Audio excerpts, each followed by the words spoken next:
बिल्कुल उसी सीन से शुरू होता है जहां लिंजुआन का फादर लिंजुआन को बता रहा था कि वो 7 गॉड पल्स कैसे बने और वो उनके ओरिजिन के बारे में बताते बताते कहता है कि वो कितनी ज्यादा इंपॉर्टेंट है। जबकि दूसरी तरफ फेंग के टीचर भी बिल्कुल यही काम कर रहे थे। वो फेंग को बताते हैं कि वो 7 गॉड पल्स बहुत ज्यादा कीमती है। उनको स्पेशली 7 कलर बुड्ढा लोटस फ्लावर से बनाया गया था जिसकी वजह से उनमें बेमिसाल पावर्स है। ये सुनकर फेंग अपने टीचर से कहता है कि वो सब तो ठीक है लेकिन आप ये सब मुझे क्यों बता रहे हैं। जिस पर उसके टीचर बताते हैं कि एक बहुत बड़ी मुसीबत आ चुकी है। लास्ट टाइम उस हादसे के दौरान वो 7 के 7 पर्ल्स कहीं खो चुके थे, यानी कि वो 7 गोल्डली पर्ल्स पूरी दुनिया में फैल चुके हैं और इस वजह से हमारे कॉन्टिनेंट का संतुलन बिगड़ता जा रहा है। इसलिए हम चाहते हैं कि तुम उन सारे पर्ल्स को इकट्ठा करके वापस ले आओ। जबकि दूसरी तरफ लिंजुआन के फादर भी बिल्कुल उसको यही सब बता रहे थे। जिस पर लिंजुआन कहता है कि नहीं, मुझे इसमें कोई इंटरेस्ट नहीं और वो ये कहते हुए वहाँ से जाने ही लगा था। तभी उसके फादर उसके सामने आकर उससे कहते हैं कि तुम्हें ये करना ही होगा और वैसे भी भविष्यवाणी के मुताबिक 2 वॉरियर्स आएंगे जो कि सारे कॉन्टिनेंट्स को दोबारा से एक कर देंगे।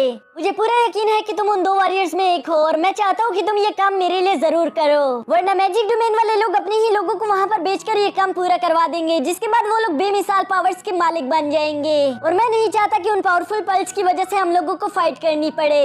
यहाँ अपने फादर की ये सारी बातें सुनने के बाद भी हम देखते हैं कि लिंजुआन को उनकी बातों में कोई इंटरेस्ट नहीं आ रहा था। जबकि दूसरी तरफ फेंग अपने मास्टर से पूछता है आप बताओ मुझे क्या करना है। जिस पर उसके मास्टर बताते हैं कि तुम्हें सबसे पहले पीयरलेस बीट को हासिल करना होगा जो कि यहाँ से बहुत ज्यादा करीब है। ऐसा बताया गया है कि वो यहाँ से 500 किलोमीटर दूर एक सेलिंग आइसलैंड पर मौजूद है जहाँ तुम्हें अकेले ही जाना होगा ताकि तुम उस बीट को हासिल करके हमारे लिए वापस ले आओ। और हाँ, बेशक उस आइसलैंड पर तुम्हारे अलावा और कोई नहीं जा सकता, लेकिन यहाँ सफर के दौरान मैं तुम्हें 500 लोगों की एक फौज दूंगा जो कि सफर की मुश्किलात में तुम्हारी मदद कर सकेंगे। ये सब सुनने के बाद फेंग अपने टीचर से कहता है कि ठीक है, मैं वो पीयरलेस बीट जल्द ही हासिल करके वापस आ जाऊंगा। जबकि हम दूसरी तरफ लिंजुआन को देखते हैं जिसे अपने फादर की बातों में कोई इंटरेस्ट नहीं था और वो बोर होकर वहीं पर सो गया था। तभी बात खत्म होने पर वो अपने फादर से कहता है कि आपकी बात खत्म हो गई लेकिन मुझे इसमें कोई इंटरेस्ट नहीं, इसलिए मैं यहाँ से जा रहा हूँ। ये सुनकर उसके फादर कहते हैं कि ये मेरा हुक्म है और तुम्हें मेरा हुक्म मानना ही होगा। जिस पर लिंजुआन कहता है कि नहीं, आप ऐसा नहीं कर सकते, ये एक फ्रीडम लैंड है, यहाँ पर आप किसी पर हुक्म नहीं चला सकते। जो सुनकर उसके फादर के पास देने के लिए कोई जवाब नहीं बचता।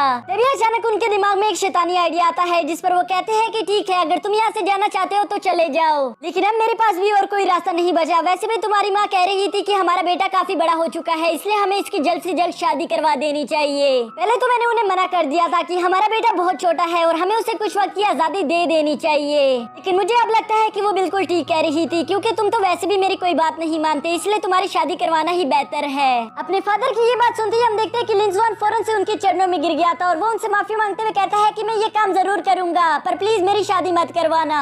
ये सुनकर उसके फादर काफी ज्यादा खुश हो गए थे और वो अपनी बेटी को उठाकर कहते हैं कि ये हुई ना मेरे बेटे वाली बात, अब जब तुमने प्रॉमिस कर ही लिया है तो तुम्हें वो पीयरलेस बीट हासिल करके मेरे पास जल्द से जल्द वापस आना होगा। जिस पर हम देखते हैं कि लिंजुआन काफी ज्यादा निराश दिखाई दे रहा था क्योंकि उसके फादर ने उसके डर का गलत इस्तेमाल किया है। इसकी वजह से उसके फादर कहते हैं कि पीयरलेस बीट काफी ज्यादा कीमती है, तो इसलिए मैं तुम्हें इजाजत देता हूँ कि तुम उसे हासिल करने के लिए अपने सारे एलिमेंटल पावर्स का इस्तेमाल कर सकते हो। जो सुनकर लिंजुआन की खुशी का ठिकाना ही नहीं रहता। वो खुश होते हुए छलांगे मारना शुरू कर देता है क्योंकि आज से पहले उसे अपने सारे एलिमेंट्स की पावर्स इस्तेमाल करने का चांस नहीं मिला था क्योंकि उसके फादर ने इससे पहले उसे मना किया था कि वो कभी भी अपने सारे